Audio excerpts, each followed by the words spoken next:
I'm Diane, 29, and I've spent the last 7 years climbing the real estate ladder to finally purchase my dream home last spring. Imagine my shock when I returned home early from a business trip to find my parents packing my belongings into boxes. They casually explained they were helping me move to a tiny studio apartment while my brother Carl and his pregnant wife would take over my house. "You don't need that much space anyway," they laughed, not even looking up from their packing. Before I tell you how I fought for what was rightfully mine, drop a comment letting me know where you're watching from and subscribe if you've ever had to stand up to family who tried to take advantage of your success. Growing up in a modest neighborhood in Denver, Colorado, our family seemed normal from the outside. My father Roger taught high school mathematics, coming home every day with a briefcase full of papers to grade. My mother Ruth worked part-time as a bookkeeper for a local business, always emphasizing the importance of financial responsibility. We weren't wealthy, but we had enough to live comfortably in our small 3-bedroom ranch-style home. From my earliest memories, the family dynamic was crystal clear. My brother Carl, 5 years my senior, was the golden child. Despite his mediocre grades and lack of ambition, my parents beamed with pride at his every minor accomplishment. When Carl scored a single goal in his soccer game, my parents took the entire family out for ice cream. When I was named top student in my grade 3 years in a row, I received a quick "good job" before the conversation shifted back to Carl's latest interests. I remember my 16th birthday when I had hoped for a small gathering with friends. Mom informed me we needed to keep it low-key because they were saving for Carl's graduation gift, a used car despite his barely passing grades. My celebration consisted of a store-bought cake after dinner, while months earlier Carl's birthday had featured a backyard party with dozens of guests. These weren't isolated incidents, but a consistent pattern throughout our childhood. Carl received new sports equipment and the latest video games, while I learned to be grateful for hand-me-downs and library books. "Your brother needs more encouragement," Mom would explain whenever I questioned the disparity. "You're naturally motivated, Diane. You'll be fine no matter what." Perhaps because of this dynamic, I became fiercely independent at an early age. While still in high school, I started working at a local coffee shop, saving every dollar I could. By senior year, I was balancing honors classes with nearly 30 hours of work each week. My parents rarely asked about my job, seeming to take my self-sufficiency for granted. College continued this pattern of self-reliance. While my parents had set aside a modest college fund for Carl, which he burned through in 3 semesters before dropping out, they had nothing saved for me. "You're so good at managing money," Mom said when I asked about college savings. "And you'll probably get scholarships." I did secure a partial scholarship, but still needed to work multiple jobs to cover tuition and living expenses at the state university. Meanwhile, Carl bounced between entry-level jobs, never staying anywhere longer than a few months. He'd quit because the manager didn't appreciate his potential, or because the work was beneath him. After each departure, he'd temporarily move back home, where our parents welcomed him with home-cooked meals and no pressure to contribute financially. When I graduated with my business degree, I immediately secured a position as an administrative assistant at a small real estate firm. The pay was modest, but I saw potential for growth. During evenings and weekends, I studied for my real estate license, determined to move from supporting agents to becoming one. Carl's professional trajectory continued its downward spiral during this time. He attempted to start a sports memorabilia business that failed within months. Then came an ill-fated food truck venture that our parents funded, only to see it close after 6 weeks. Each failure was met with sympathy and additional financial support from our parents. "He just hasn't found his passion yet," Dad would explain, writing another check to cover Carl's latest debt. After obtaining my license, I threw myself into building my real estate career. The first year was grueling. Cold calls, open houses every weekend, and constant networking. My parents showed little interest in my professional progress, occasionally asking vague questions, but quickly redirecting conversations to Carl's latest venture or struggle. By my 4th year in real estate, my hard work began paying off significantly. I established a solid client base, developed relationships with local mortgage brokers, and earned a reputation for my honesty and thoroughness.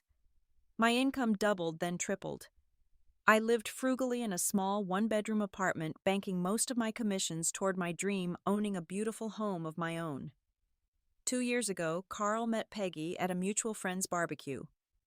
Within 3 months, they were engaged, and 6 months later, married in a ceremony our parents largely financed, despite their supposedly tight retirement budget. Peggy worked as a dental receptionist, but quit shortly after the wedding, deciding she wanted to explore her options. Carl was between jobs as usual this time, after leaving a warehouse position because the hours were too demanding. While they struggled financially, I continued saving diligently. Finally, 6 months ago, I found the perfect house, a beautiful 4-bedroom craftsman in Willow Creek, one of Denver's most desirable neighborhoods. With mature trees, a wraparound porch, and stunning interior woodwork, it represented everything I'd worked toward. Using my industry knowledge, I negotiated effectively and secured my dream home at a fair price. When I invited my family for a housewarming dinner, their reaction was tepid at best. Mom walked through the rooms commenting on how much work it would be to clean. Dad questioned how I could afford the mortgage, seemingly unable to comprehend that 7 years of disciplined saving and career growth had made it possible. Carl wandered around saying things like, "Pretty fancy for just one person," and "Must be nice to have all this space to yourself." 2 months after I moved in, Carl and Peggy announced they were expecting twins. The family was ecstatic, with my parents immediately converting their home office into a nursery, despite Carl and Peggy living in their own apartment across town. Sunday dinners became exclusively focused on the upcoming births, with endless discussions of baby names and nursery themes. During these gatherings, I noticed occasional odd comments. Mom mentioned how important family support would be when the babies arrived. Dad talked about redistributing family resources according to need. Carl made remarks about his apartment being too small for 4 people. At the time, I didn't connect these dots, attributing them to normal excitement about the coming grandchildren.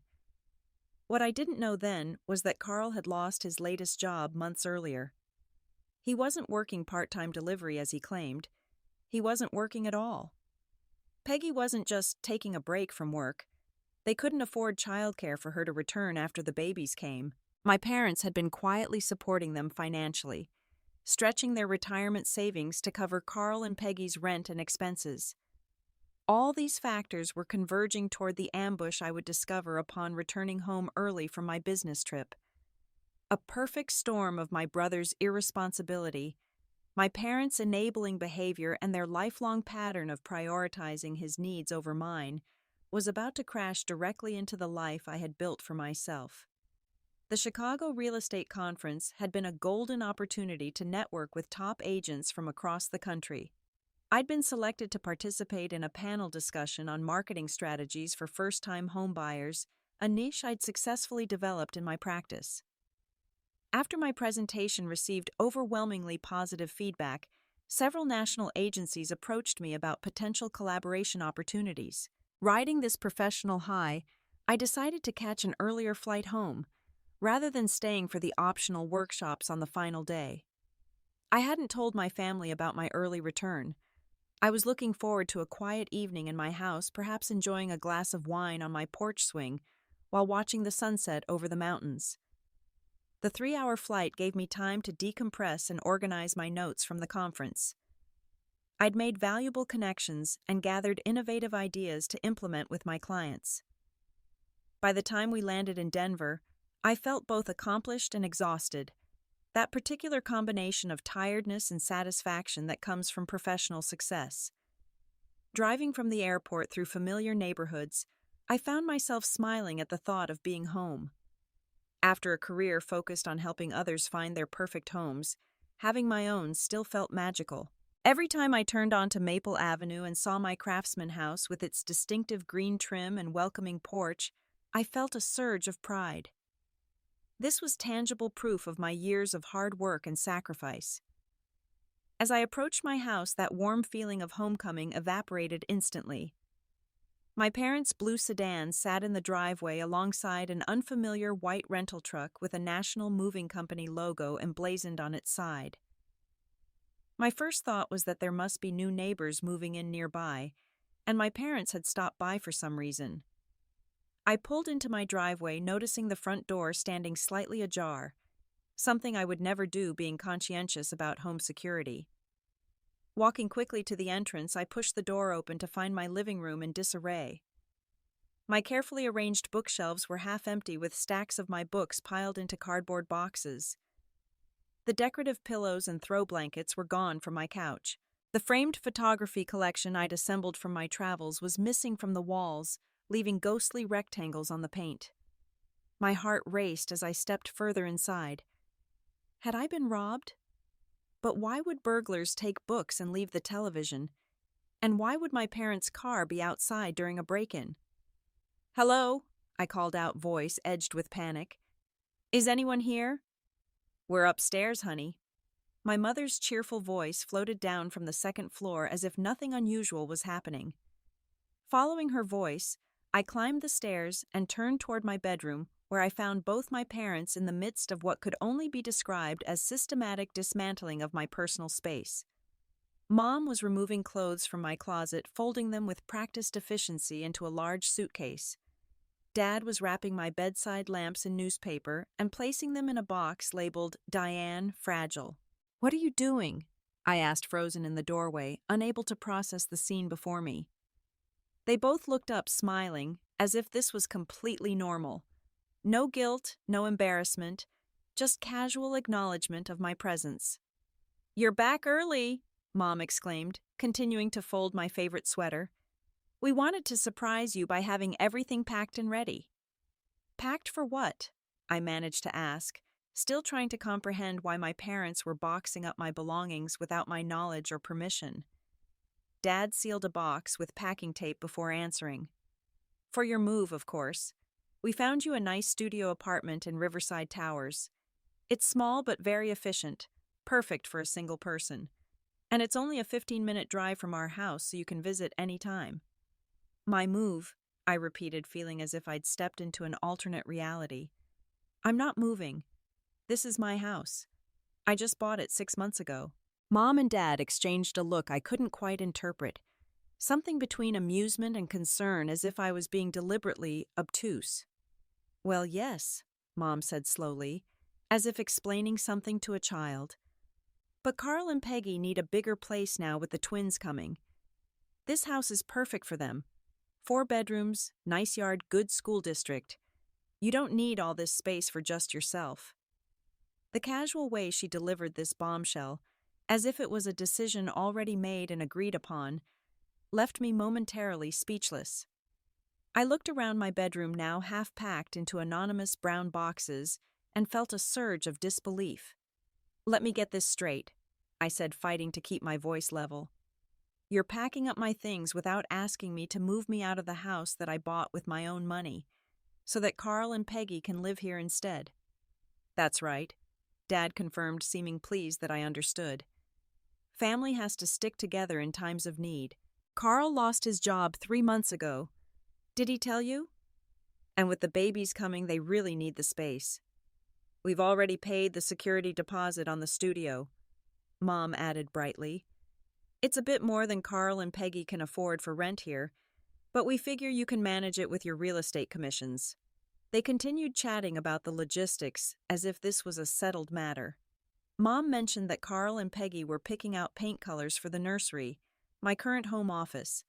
Dad talked about helping Carl set up a workshop in my garage. "Stop," I finally said, my voice sharper than I'd intended. "Just stop packing. You need to stop right now." They both paused, looking at me with genuine surprise. "What's wrong?" Mom asked, tilting her head in confusion. "I thought you'd be happy to help your brother. Family comes first, Diane." "This isn't helping. This is... I struggled to find words that could adequately express the violation I felt. "This is completely inappropriate. You can't just decide I'm giving up my house for Carl." "Now, Diane," Dad said in his teacher voice, the one he used when he thought someone was being unreasonable. "Don't be selfish. Peggy is pregnant with twins. They need the space much more than you do. Selfish? I echoed, anger finally breaking through my shock.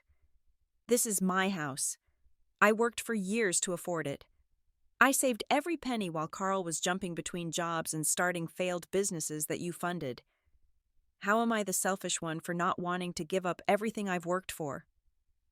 Mom's expression hardened. I'm disappointed in your attitude. Your sister-in-law is carrying your niece and nephew. Shouldn't family matter more than material possessions? This isn't about material possessions, I countered. This is about respect, about acknowledging that I've worked hard for what I have instead of expecting others to provide it for me. Now you're just being dramatic, Dad said dismissively. It's simple family economics. Resources should go to those who need them most. Right now, that's Carl and Peggy. I want you both to leave, I said quietly, a calm descending over me as I recognized the futility of trying to make them understand. Take your boxes and tape and leave my house. Now. They stared at me as if I'd suddenly started speaking a foreign language. You can't be serious, Mom finally said. I'm completely serious. This is my property purchased with my money, and I'm asking you to leave. After several tense moments of silence, they reluctantly began gathering their packing supplies. Mom muttered about ingratitude and selfishness. Dad shook his head in apparent disappointment. Neither seemed to grasp the fundamental boundary they had violated. As they walked down the stairs, Mom turned back. You'll change your mind once you've had time to think about it. Carl and Peggy are counting on you. They left the door closing behind them with a decisive click that seemed to echo through my partially disassembled home. I sank onto my bed, surrounded by half-filled boxes containing pieces of my life, and tried to process what had just happened.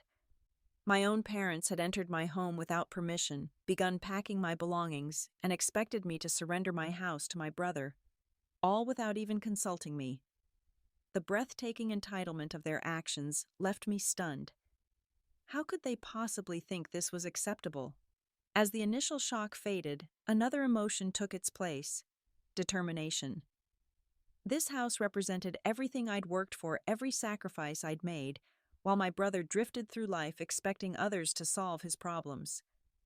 I would not become another casualty of Carl's irresponsibility. I began unpacking the boxes, reclaiming my space one item at a time, and considered how to handle the family fallout that would inevitably follow. The morning after discovering my parents' outrageous plan, I woke to a barrage of notifications on my phone. 5 missed calls from Mom, 3 from Dad, and a text message from Carl that made my blood boil. Mom said you're being difficult about the house situation. We've already given notice on our apartment. Don't worry, we'll take good care of the place. I silenced my phone and made coffee, trying to clear my head. Standing at my kitchen window overlooking the backyard, the yard where I'd planned to plant a vegetable garden this spring, I reflected on how differently my family and I viewed this situation. My mind drifted back to 6 months earlier when I first showed them the house. I'd been so excited, practically bouncing as I led them through each room, pointing out the original hardwood floors, the built-in bookshelves, the window seats I'd fallen in love with. Mom had nodded politely, but seemed more concerned about the cleaning requirements of the vintage bathroom tiles. Dad had inspected this basement with a critical eye, pointing out minor issues any homeowner would expect to address eventually. Carl had wandered through the rooms with his hands in his pockets, his comments growing more pointed with each space we toured. Pretty big for just you, he'd said in the master bedroom. All these rooms going to waste, he'd remarked, peering into the guest bedrooms. Must be nice to have money to throw around, he'd muttered in the kitchen with its updated appliances. Mom had lingered in one of the spare bedrooms, running her hand along the wall. This would make a perfect nursery someday, she'd said wistfully, though she knew I was single and focused on my career. Dad had asked pointed questions about the financing. How did you afford the down payment? And what's your interest rate? And are you sure you can handle the mortgage alone? As if my years of successful financial independence counted for nothing. At the time, I'd attributed their lackluster reaction to generational differences in home buying, or perhaps worry about me taking on a mortgage. Now I wondered if the seeds of their current plan had been planted even then. Had they seen my beautiful home not as my achievement, but as a resource they could redistribute to Carl when needed? My reflections were interrupted by the doorbell. Through the peephole, I saw Carl and Peggy standing on my porch. Peggy's pregnancy was showing now, her hand resting protectively on her small bump. Carl held a measuring tape and what looked like paint color samples. I seriously considered not answering, but knew that avoiding the confrontation would only delay the inevitable. Taking a deep breath, I opened the door but remained firmly in the doorway, blocking their entrance. "Hey," Carl said casually, as if yesterday's events hadn't occurred. "We came to take some measurements for furniture placement. Peggy has some great ideas for the nursery." "You're not coming in," I said flatly. Carl blinked in surprise. "What? You're not coming into my house to measure anything. This is not your house. It will never be your house." Peggy stepped forward, her expression a mixture of confusion and entitlement. "Diane, be reasonable. We need to plan the baby's room.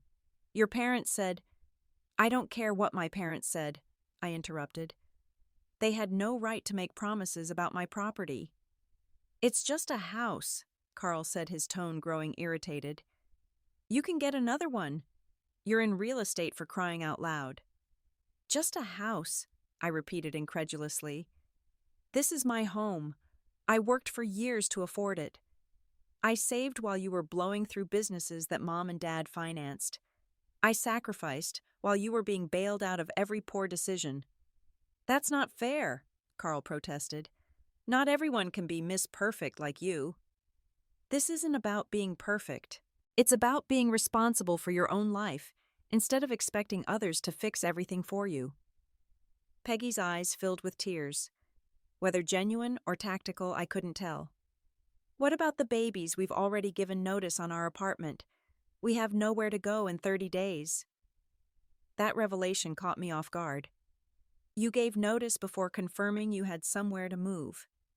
"Mom and Dad said it was a done deal," Carl explained, having the grace to look slightly embarrassed. "They said they'd convince you." "Well, they were wrong," I stated firmly. "I suggest you call your landlord immediately and try to rescind your notice. This house is not available." Carl's face hardened. "You've always been selfish, Diane. Always thinking about yourself first." The irony of his statement was so profound I almost laughed. "That's rich coming from you, Carl. When have you ever not put yourself first?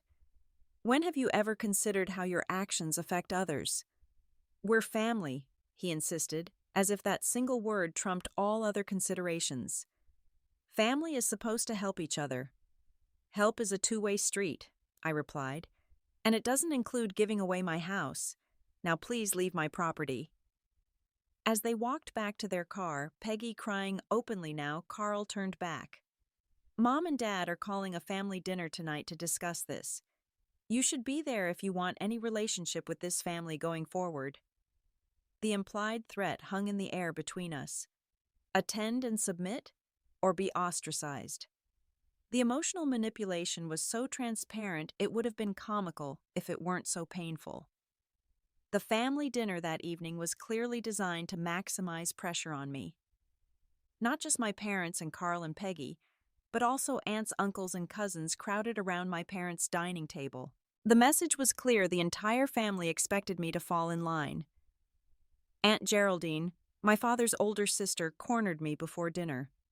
"When I was your age, I would have done anything to help my brother," she informed me. Though I knew from family stories that she and my father had barely spoken for a decade during their younger years. Uncle Wayne suggested I invest in family instead of property, though he had 3 rental properties of his own that he'd never offered to share with struggling relatives. Throughout dinner, the conversation circled around Carl and Peggy's need for space, the impending arrival of the twins, and the importance of family support. No one directly mentioned my house until dessert was served. "We've come up with a compromise," Mom announced, as if reasonable negotiation had been occurring. "Diane, you can have visiting privileges anytime you want. You'll always be welcome in your old home. The condescension in her voice, offering me visiting privileges in my own house, was the final straw. "This isn't a compromise," I said, standing up. "A compromise requires both parties to give something up. You're asking me to give up everything while Carl gives up nothing. That's not happening." "But the babies," Peggy began. "Are your responsibility," I finished firmly. "Not mine." "I can't believe how selfish you've become," Mom said, shaking her head in apparent disappointment. "I'm leaving now," I announced, gathering my purse. "When you're ready to discuss actual solutions that don't involve taking my house, let me know." The drive home was blurry through my tears, but I knew I'd made the right decision. My family's unified front had made one thing painfully clear: they had always seen me as the responsible one who could fend for herself, which they had twisted into believing I was therefore responsible for fending for everyone else, too. The morning after the disastrous family dinner, I called Deborah, my best friend since college, and broke down explaining the situation. "They did what?" she exclaimed, her outrage validating my own feelings. "Diane, that's insane. They were packing up your house without permission.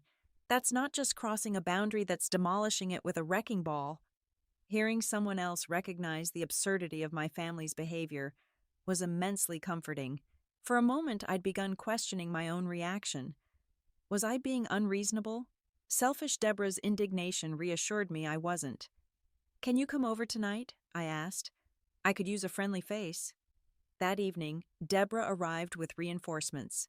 Our mutual friends, Janet and Marvin. Janet worked as a therapist specializing in family dynamics, while Marvin was a corporate attorney. They brought wine takeout and much-needed perspective. "What you're describing is classic family enmeshment," Janet explained as we sat around my kitchen island. "Your parents have never established appropriate boundaries between themselves and Carl. They see his problems as their problems, his needs as their responsibility. And now they're trying to extend that dynamic to include you and your resources." "But I've always been treated differently," I pointed out. "They've never rushed to solve my problems." "That's the other side of dysfunctional family systems." Janet nodded.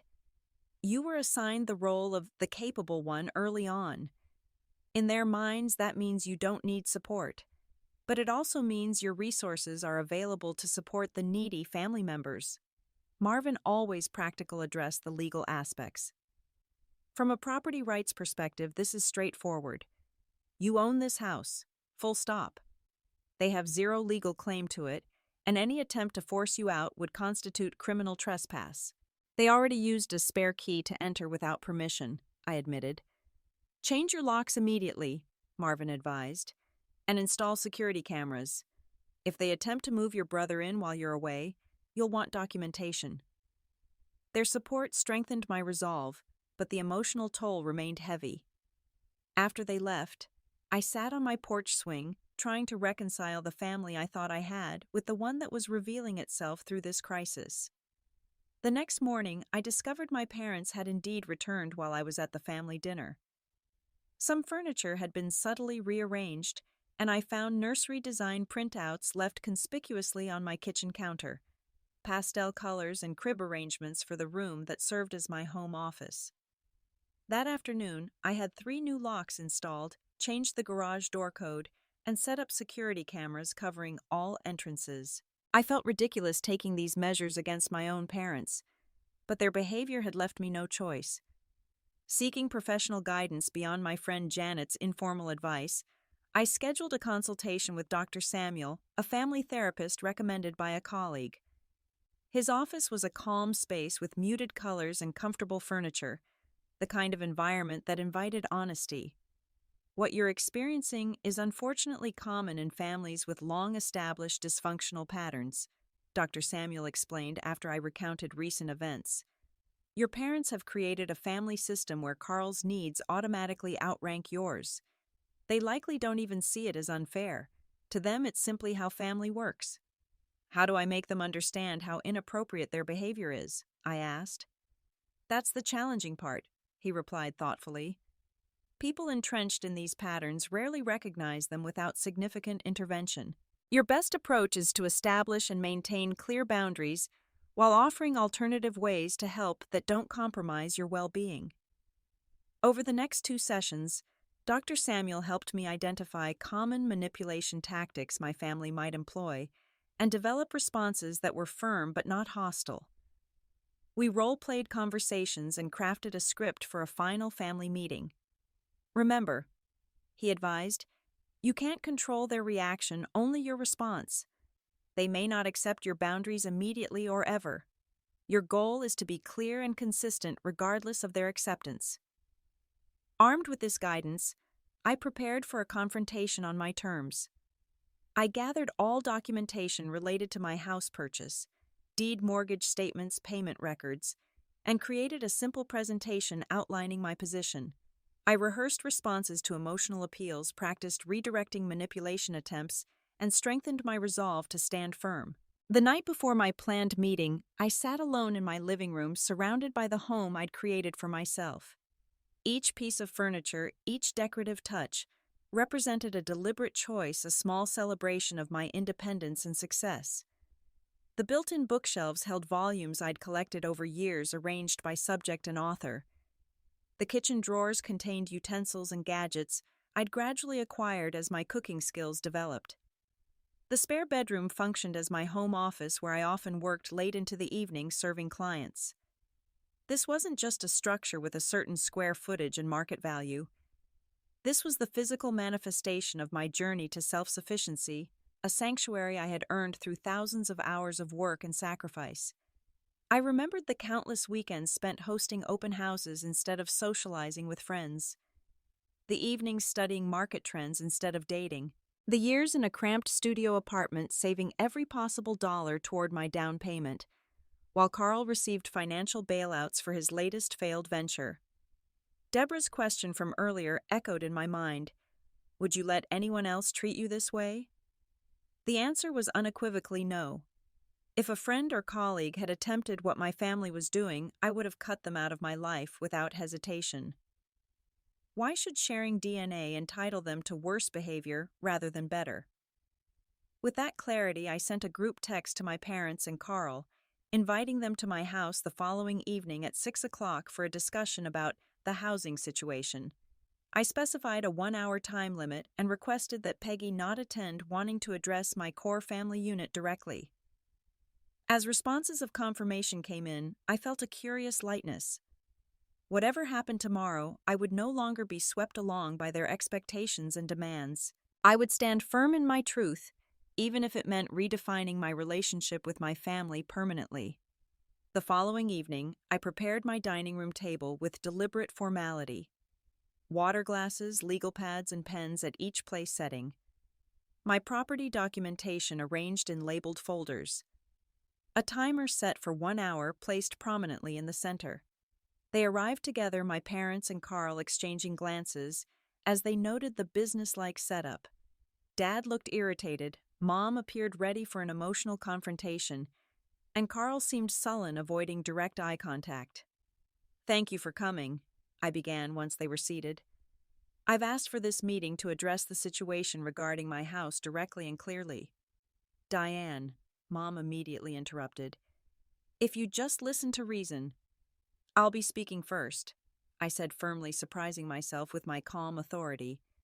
You've all had plenty of opportunities to express your position. Now it's my turn. I proceeded with the opening statement I'd prepared, keeping my tone even and factual. This house is legally my property, purchased entirely with my own money earned through years of hard work in my real estate career. I have here the deed mortgage documents and payment records confirming my sole ownership. I slid copies of the documents toward each of them. Dad glanced at them dismissively, while Mom pushed hers aside without looking. Only Carl reluctantly examined the papers. Your plan to move me out and install Carl and Peggy here was developed without my knowledge or consent. It represents not only a violation of my property rights, but a fundamental disrespect for my autonomy as an adult. Property rights, Dad scoffed. We're talking about family here, not some legal transaction. Actually, we're talking about both, I countered. My relationship with you as family doesn't negate my legal rights or entitle you to make decisions about my property. But Carl needs, Mom began. Carl's needs are not my responsibility, I stated clearly, just as my needs have never been his responsibility, or apparently yours. That struck a nerve. Mom's face flushed with indignation. How can you say that we've always supported you? Have you? I asked quietly. When I worked multiple jobs through college because you had no savings for my education. When I lived in a studio apartment for years to save for this house while you financed Carl's failed businesses, when was the last time my needs were prioritized in this family? An uncomfortable silence followed my questions. Carl shifted in his seat, looking increasingly uncomfortable. Look, he finally said, I know this is awkward, but we're in a really tight spot here. I lost my job 3 months ago. You what? I turned to him in surprise. I thought you were working part-time delivery. He had the grace to look embarrassed. That didn't work out. The schedule was too erratic. So, you've been unemployed for 3 months. While Peggy also isn't working, how have you been paying rent? More uncomfortable glances between my family members. Dad cleared his throat. We've been helping them make ends meet. Helping how? I pressed, sensing there was more to the story. We've been covering their rent, Mom admitted, and some other expenses. Some, I echoed skeptically. All of them okay? Carl burst out.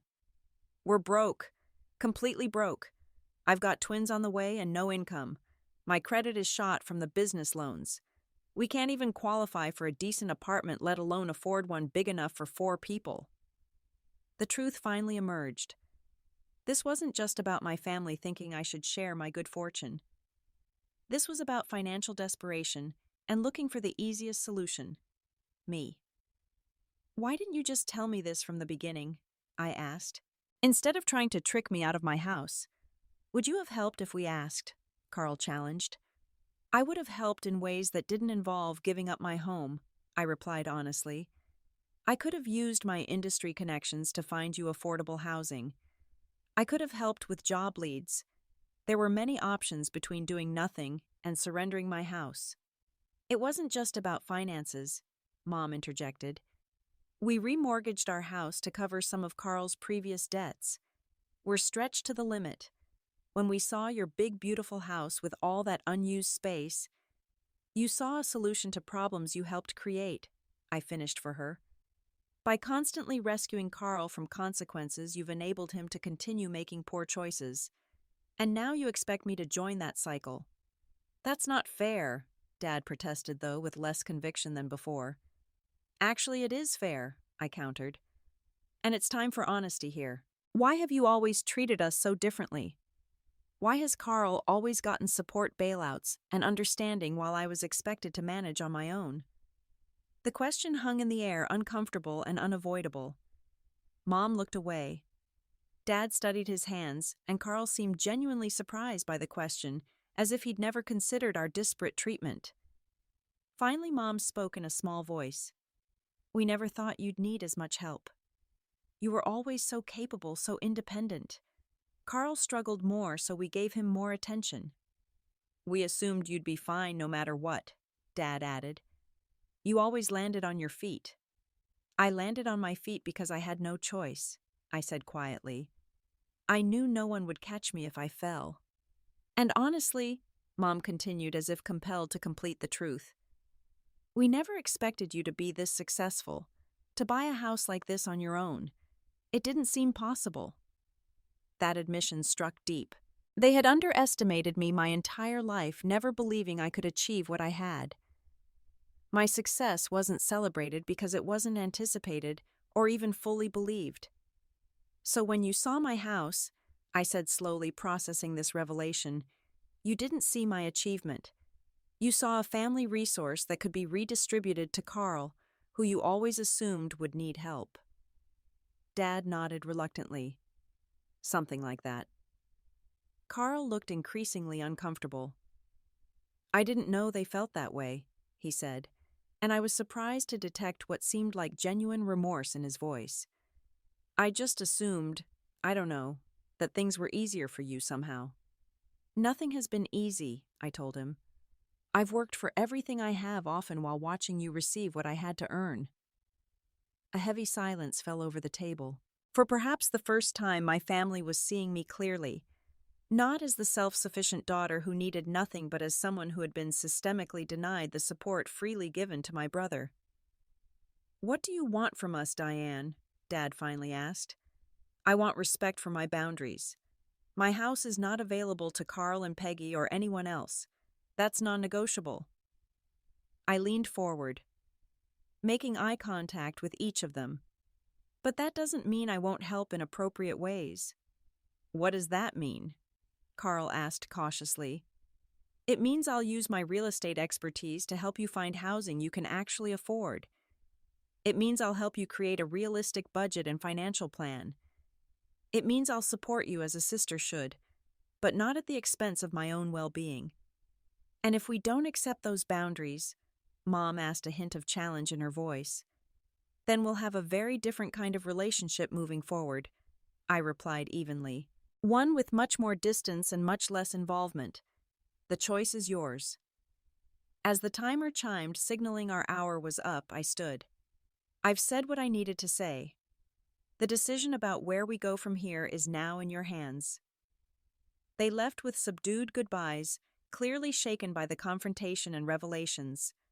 I had no idea if this marked a turning point or the beginning of estrangement, but for the first time in my adult life, I felt truly seen by my family, not as they wanted me to be, but as I actually was.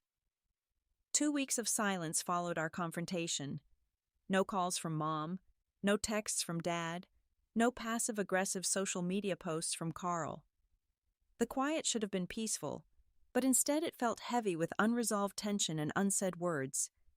I threw myself into work, taking on additional clients and volunteering for weekend open houses I would normally have delegated to junior agents.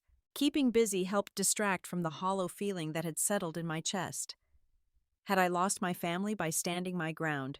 Was that the inevitable price of self-respect? On the 15th day of silence, my phone rang with Aunt Geraldine's number. My father's sister rarely called me directly, so I answered with apprehension. "Diane, your mother's in the hospital," she said without preamble.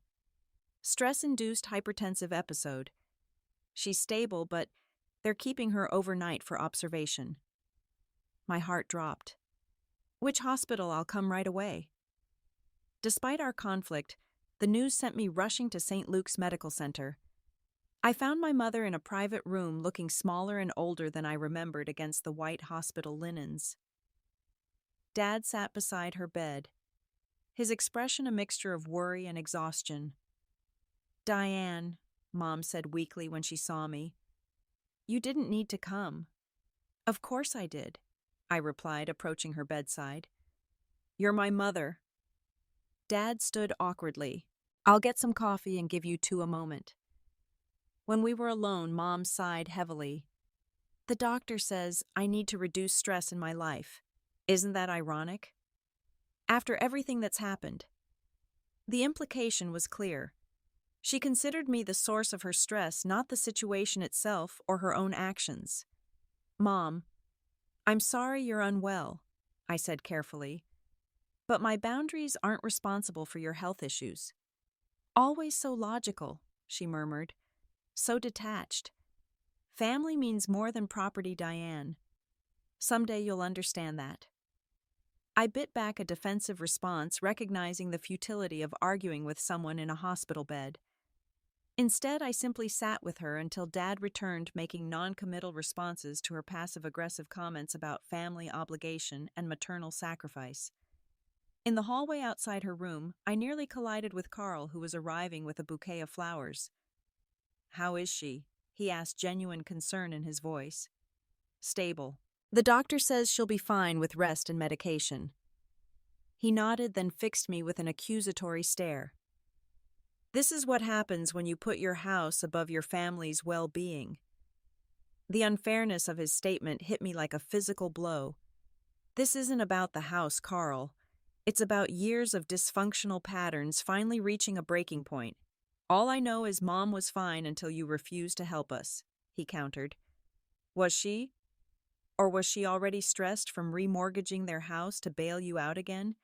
From stretching their retirement savings to cover your expenses? From trying to solve your problems by creating new ones for me? He had no response to that, his righteous indignation deflating slightly. I need to go, I said, suddenly exhausted by the familiar dynamic reasserting itself.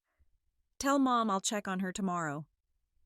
Driving home, I felt the weight of guilt my family had successfully placed on my shoulders. For a moment, I considered giving in. Would it be easier to surrender my house than bear this emotional burden? The thought had barely formed when my phone rang. It was Deborah. How did it go at the hospital? She asked, having been my first call when I received the news. Exactly as you'd expect. I sighed. Mom made passive-aggressive comments. Carl blamed me for her condition. The usual. And are you buying into it? She asked perceptively. I almost was, I admitted. For a minute in the car just now, I actually considered giving them what they want. Diane, Deborah said firmly, that would solve nothing. If you gave up your house, the pattern wouldn't end. There would always be another demand, another expectation, another sacrifice required of you, but never of Carl.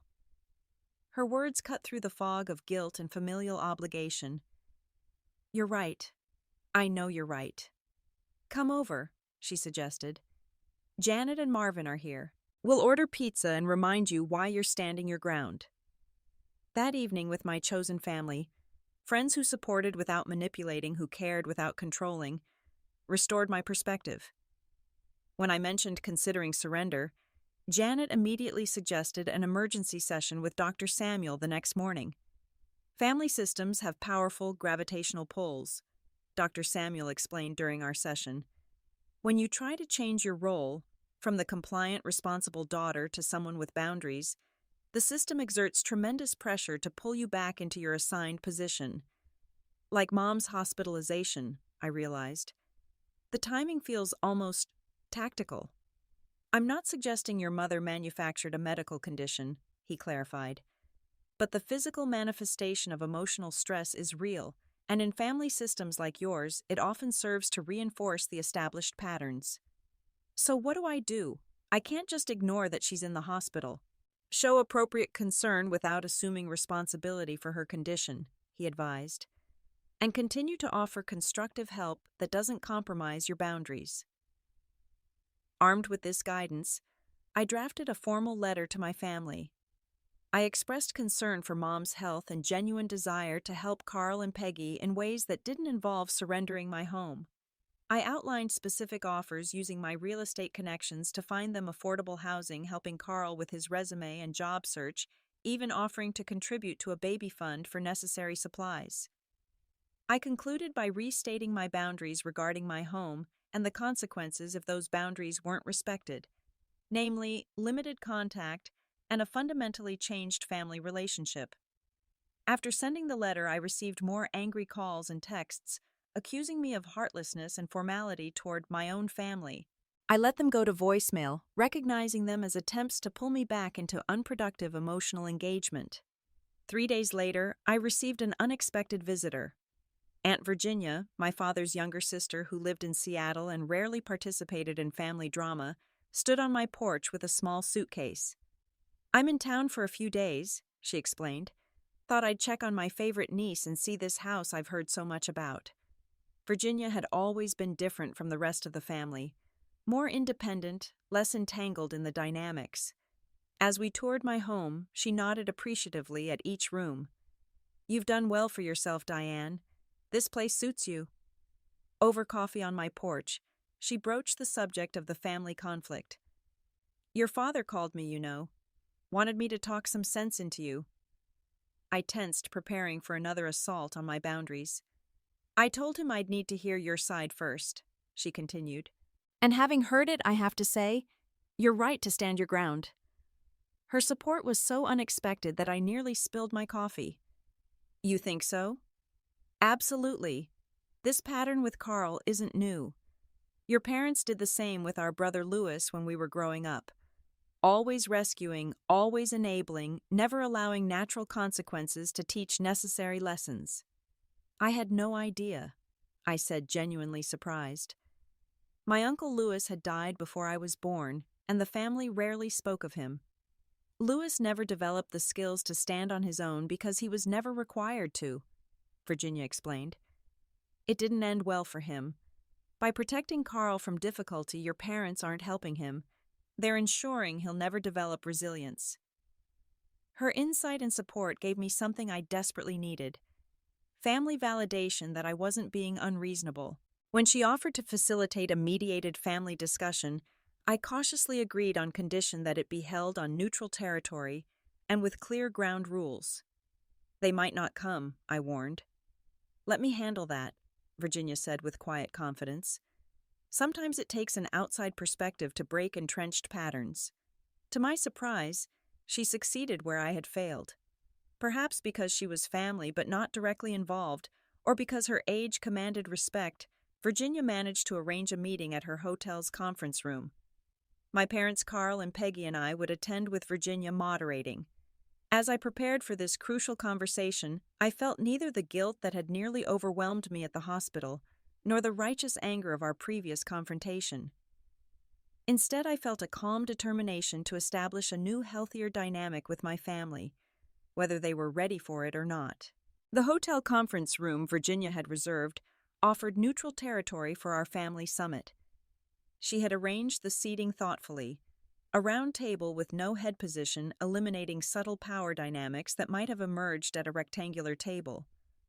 Mom looked recovered from her hospital stay, but tense, clutching Dad's hand on the tabletop. Carl and Peggy sat close together, Peggy's pregnancy now visibly showing. I took my place across from them, Virginia beside me, as both support and moderator. Thank you all for coming, Virginia began, her calm voice setting a tone of civility. We're here because we're family, and family conflicts require family solutions. But before we begin discussing specific issues, I want to talk about patterns. She proceeded to share observations about our family dynamics that were both insightful and uncomfortable. She spoke about the history of enabling behavior with Uncle Louis that I'd never known about. She pointed out how Carl had been positioned as needing protection, while I had been cast as needless of support. These aren't roles you children chose, she emphasized.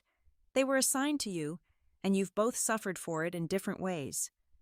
Carl never developed self-sufficiency because it wasn't expected of him. Diane never received support because she was deemed not to need it. My parents shifted uncomfortably in their seats. This kind of direct analysis of family patterns was unprecedented in our conflict-avoidant household. Now, Virginia continued, we have a specific issue to resolve. Carl and Peggy need suitable housing for their growing family. Diane has a house she's worked hard to earn. The solution cannot come at the expense of Diane's boundaries, but it should address the genuine needs present.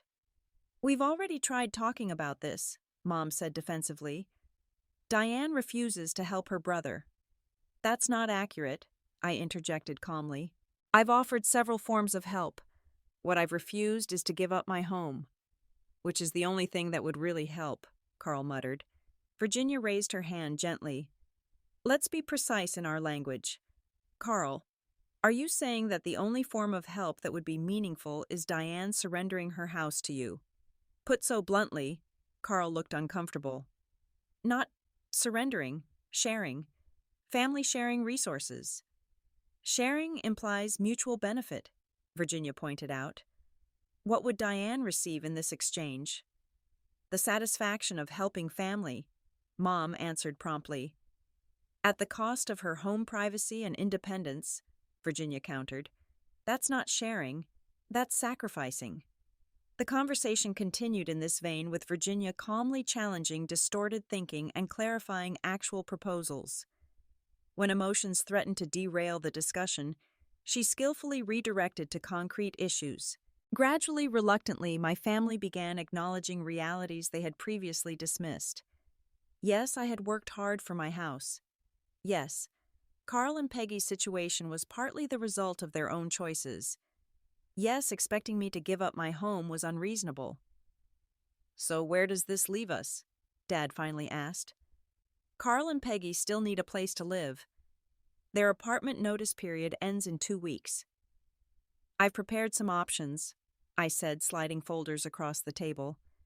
Using my real estate connections, I've identified 3 affordable rentals that would accommodate their needs. Each has at least 2 bedrooms and is in a decent neighborhood with good schools. Carl opened the folders skeptically, but looked increasingly interested as he reviewed the details. These are actually not bad, he admitted. I've also drawn up a budget plan, I continued, showing how they could afford these places if Carl takes one of the 3 job opportunities I've lined up for interviews next week. You found job leads for me? Carl asked, genuine surprise in his voice. That's what actual help looks like, I said simply. Not taking over your problems, but providing tools and opportunities for you to solve them yourself. And what about longer term? Peggy asked, speaking up for the first time. We eventually want to buy a house for our family. I've included information on first-time homebuyer programs, I explained. With steady employment and improved credit, you could qualify for assistance within 2 years. I'm happy to guide you through that process when the time comes. The atmosphere in the room shifted subtly.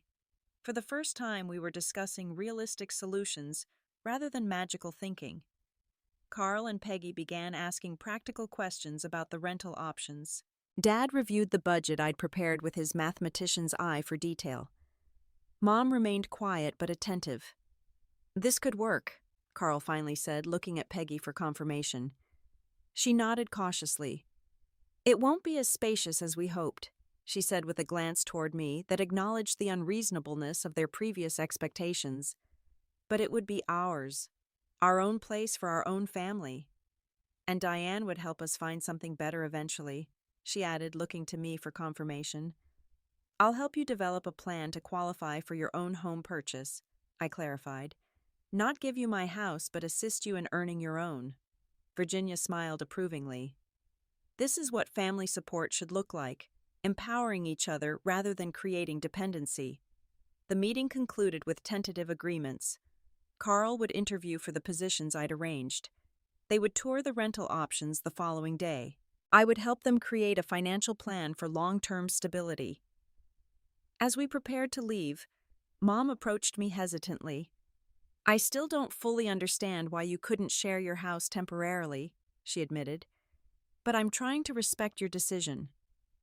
It wasn't a complete acknowledgement of the dysfunctional patterns, but it was a start. Dad squeezed my shoulder awkwardly as he passed, his version of an apology, I supposed. Virginia walked me to my car afterward. This is just the beginning, she warned.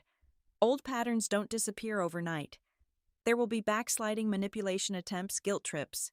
Stay firm, but keep the door open if you want a relationship with them. Thank you, I said, hugging her tightly. For seeing me. For validating that I'm not crazy or selfish for having boundaries. Boundaries aren't selfish, Diane. They're necessary for healthy relationships. I wish I'd learned that earlier in my life. As I drove home to my house, still mine, still my sanctuary, I felt cautiously optimistic.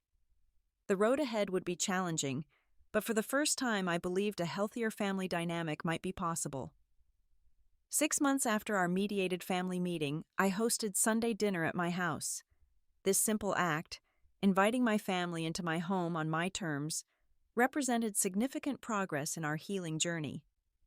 The months following our confrontation had been filled with small steps forward and occasional steps back. Carl had accepted one of the job opportunities I'd arranged, an entry-level position at a construction management company with growth potential. It wasn't glamorous, but it offered stability and benefits, including parental leave when the twins arrived. They had moved into one of the rental apartments I'd found, a modest 2-bedroom in a clean, safe neighborhood. It wasn't the spacious house they'd coveted, but Peggy had surprised everyone with her adaptability, turning the small space into a cozy home with creative storage solutions and thoughtful design choices. My parents had struggled more with the new family dynamic. Mom occasionally still made comments about my big empty house, though less frequently as time passed. Dad had initially been distant but gradually engaged more constructively, especially after I invited him to help design built-in bookshelves for my home office, a project that connected us through his carpentry skills and my design ideas. Family therapy had been a key component of our healing process. Finding a therapist everyone would commit to had been challenging, but Virginia's continued involvement had been instrumental in making it happen. The sessions were often uncomfortable, bringing long-buried patterns and assumptions into the light, but they were necessary for genuine change. Now, as I prepared my dining room for our family meal, I felt a sense of rightness that had been missing from our previous gatherings. This wasn't a battleground or negotiation table. It was simply my home where I was choosing to welcome my family. Mom arrived first, bearing a homemade pie and unusually subdued. She looked around appreciatively as I gave her a tour of the renovations I'd completed, including the guest room I'd prepared specifically for family visits. "This is lovely, Diane," she said, running her hand along the new quilt on the guest bed. "You've created a beautiful home here." The simple acknowledgement that this was my home beautifully created by my efforts felt like a significant breakthrough. Dad arrived next, carrying the bookshelf plans we'd been refining together. "I found the perfect hardware for the adjustable shelves," he announced, his enthusiasm for the project genuine. In working together on this small project, we'd begun developing a relationship based on mutual respect, rather than expectation and disappointment. Carl and Peggy arrived last, Peggy now in her third trimester with twins. Carl had been promoted to team lead at work, his natural charisma finally channeled into productive leadership rather than charm-based evasion of responsibility. As we settled around my dining table, the conversation flowed more naturally than it had in years. We discussed the impending arrival of the twins, Carl's work challenges, my latest real estate listings. The undercurrent of comparison and favoritism that had characterized family gatherings in the past was noticeably diminished. After dessert, Dad cleared his throat awkwardly. "I have something I need to say," he began, looking directly at me. "I haven't been fair to you, Diane. For years, your whole life really, I expected more from you and gave more to Carl. I told myself it was because you were stronger, more capable. But that wasn't fair." The unexpectedness of his acknowledgement brought tears to my eyes. "I'm proud of what you've accomplished," he continued. "This house, your career. You did this on your own without the support we should have provided. I'm sorry for not seeing that sooner." Mom reached for my hand across the table. "We both owe you an apology. And a thank you. Your standing firm these past months has forced us all to examine patterns we never questioned before." "It hasn't been easy," I admitted. "There were times I wondered if I was throwing away my family by insisting on boundaries." "That's on us," Carl interjected. "We made you feel like boundaries and family were incompatible. I've been thinking a lot about how I would feel if someone tried to take something I'd worked hard for. I wouldn't have reacted as calmly as you did." His acknowledgement of my perspective represented perhaps the most significant shift in our family dynamic. For the first time, Carl was seeing me as a person with valid needs, rather than a resource to be tapped. After dinner, Peggy and I sat on the porch swing while the others cleared the table inside. Her pregnancy had progressed to the point where she found standing for long periods uncomfortable. "Thank you," she said quietly, looking out at the yard. "Not just for helping us find our apartment, but for not giving in. It would have been easier for you, but it wouldn't have been right." "What changed your mind?" I asked, curious about her evolution from entitled expectation to genuine appreciation. She rubbed her pregnant belly thoughtfully. "Preparing for these babies has made me think about what I want to teach them. Do I want them to learn that they're entitled to take what others have worked for? Or that they can work for their own achievements? I realized I want them to be more like you than like the person I was 6 months ago." Her honest self-reflection touched me deeply. "You're going to be a wonderful mother, Peggy. Those twins are lucky to have you." As my family prepared to leave that evening, Mom paused at the door. "Next Sunday at our house," she suggested. "I promise not to rearrange your life while you're there," she added with a small, self-aware smile that showed she was beginning to recognize the humor in her previous behavior. After they left, I sat alone on my porch, listening to the evening sounds of my neighborhood. The house behind me was truly mine now, not just legally but emotionally. I had defended it certainly, but more importantly, I had defended my right to the life I had built for myself. 2 weeks later, I received an early morning call from Carl. "The twins are coming," he announced, his voice a mixture of panic and excitement. "Peggy's in labor. We're heading to the hospital now." Without hesitation, I grabbed my pre-packed aunt emergency kit, containing gifts for the babies and comfort items for the new parents, and rushed to the hospital. Over the next 14 hours, our family came together in the waiting room, united in anticipation rather than conflict. When Clara and Benjamin finally arrived, healthy, squalling miracles at 5 pounds each, I felt a surge of love that transcended our past difficulties. Holding my tiny niece while Carl cradled his son, I saw our family's future in their perfect faces.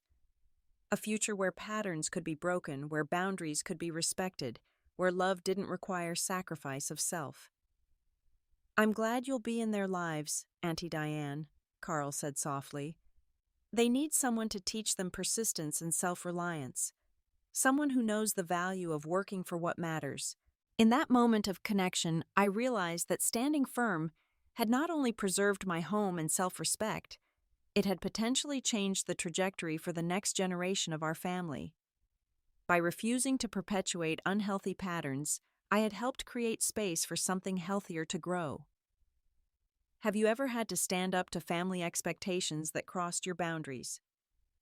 How did you balance maintaining relationships while protecting yourself? Drop a comment below sharing your experience. Your story might help someone else finding their own voice.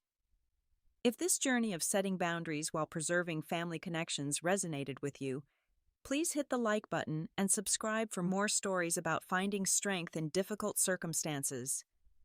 And don't forget to share with someone who might need encouragement to stand their ground. Thank you for joining me on this journey. Remember that healthy love uplifts without demanding sacrifice, and the family we create through respect and boundaries is stronger than the one built on obligation and guilt.